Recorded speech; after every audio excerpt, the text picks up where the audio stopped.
Today I'm going to change the ignition coil in this old Jeep.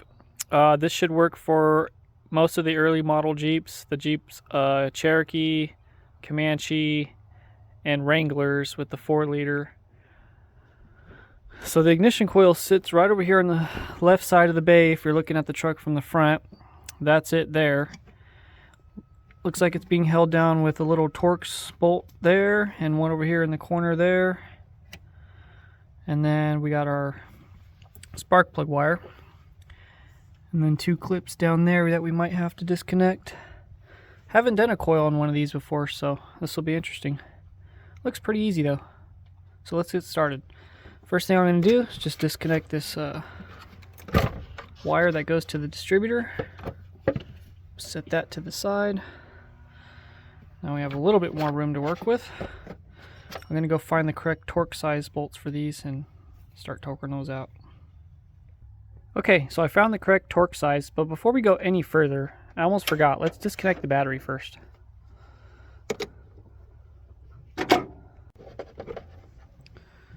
Alright, we'll put that to the side. Make sure it's not touching any metal. Alright, cool. Alright, now we can back these out.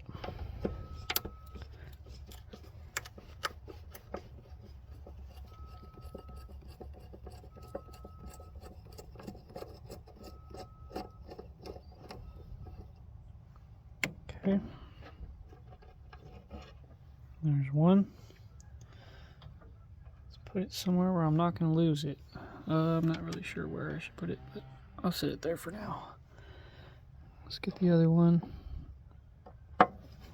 I wonder if this is the original coil that was in this truck. I have no clue. So it could be really old, so it's probably a good thing I'm replacing it. And I haven't got into the specifics as to why I'm replacing it yet, but I'll go into that right now. So when I'm driving, anything over about half throttle, it starts to slightly misfire. And it also seems like it has a loss of power also in, other ways, and the idle's not the smoothest.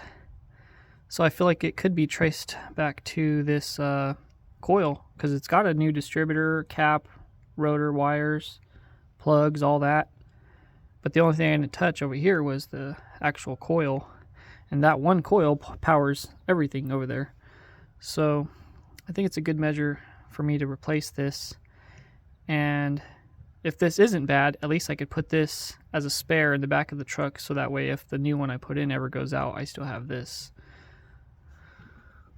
Okay, so I took those 2 bolts out. Man, was it really that simple? Those 2 freaking bolts. What brand is that? Magneti Marelli. Made in Italy. Holy crap. So this is probably a good one. You don't get too many parts made in Italy anymore.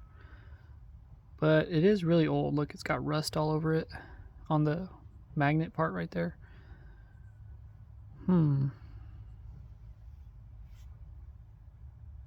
Could be the original. A lot of the parts for these old Renix motors were made in other areas. Like if you look at the dash cluster, it says like Japan, and the ECU I think is from France or something. But anyways, let's get this swapped out with a new one. Actually, before I go any further, I'm going to vacuum out all the sand and dirt that's down there where that coil was sitting.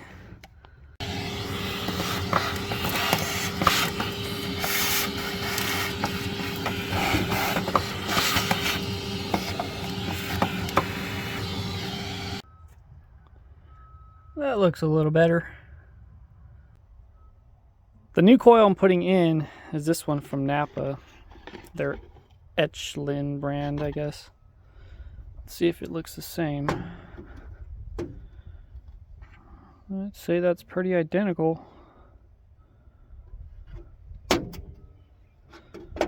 One difference is the Napa one has like these gold terminals, gold colored terminals, and then this one's got like silver ones.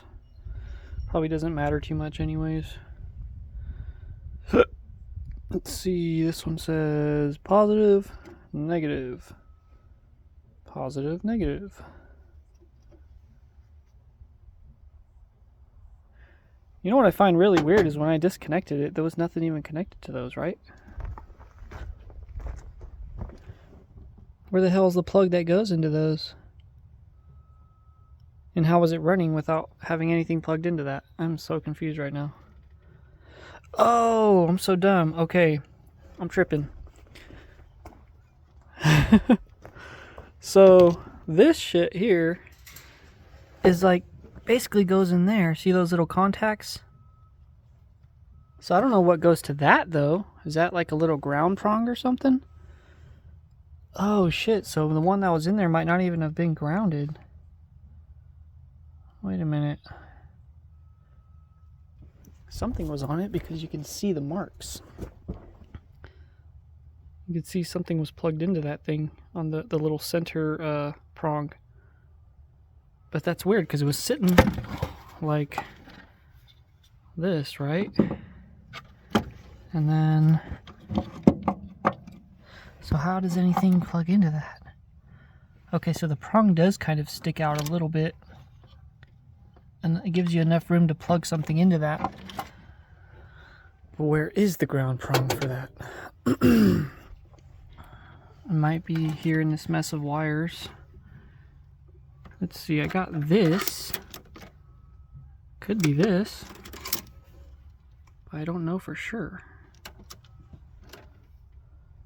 But it's the only one that looks like it has that same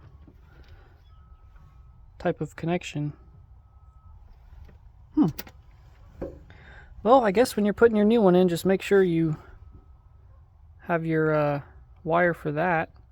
And then these two little prongs on the side just clip right into those. But you also got to make sure these are in good shape too, which those ones don't look too bad. Looks like they could be cleaned up a little bit. Like slightly sanded, or just because they look kind of dirty, the contacts on those.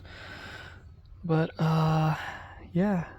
I'm just going to put the camera down and try to figure out if this is the correct wire that goes to this prong.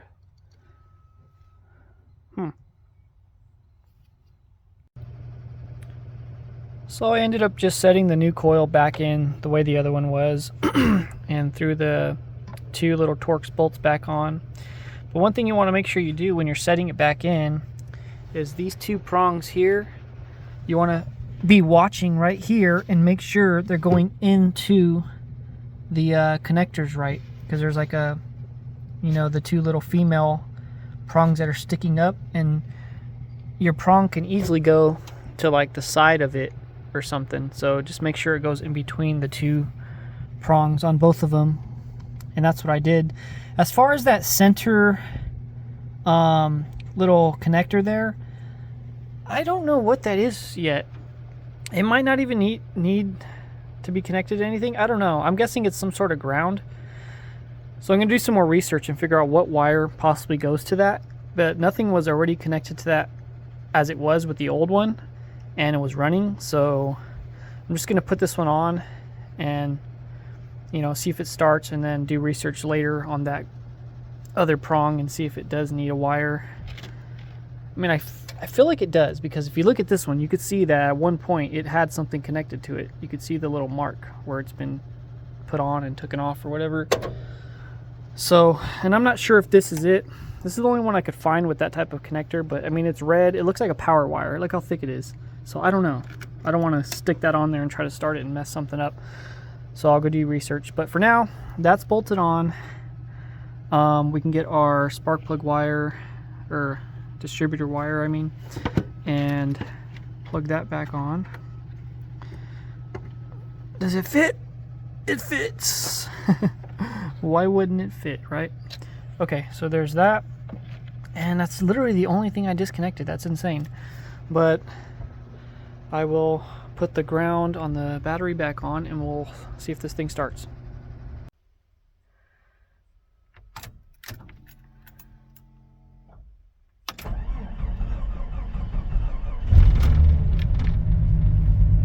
Yay!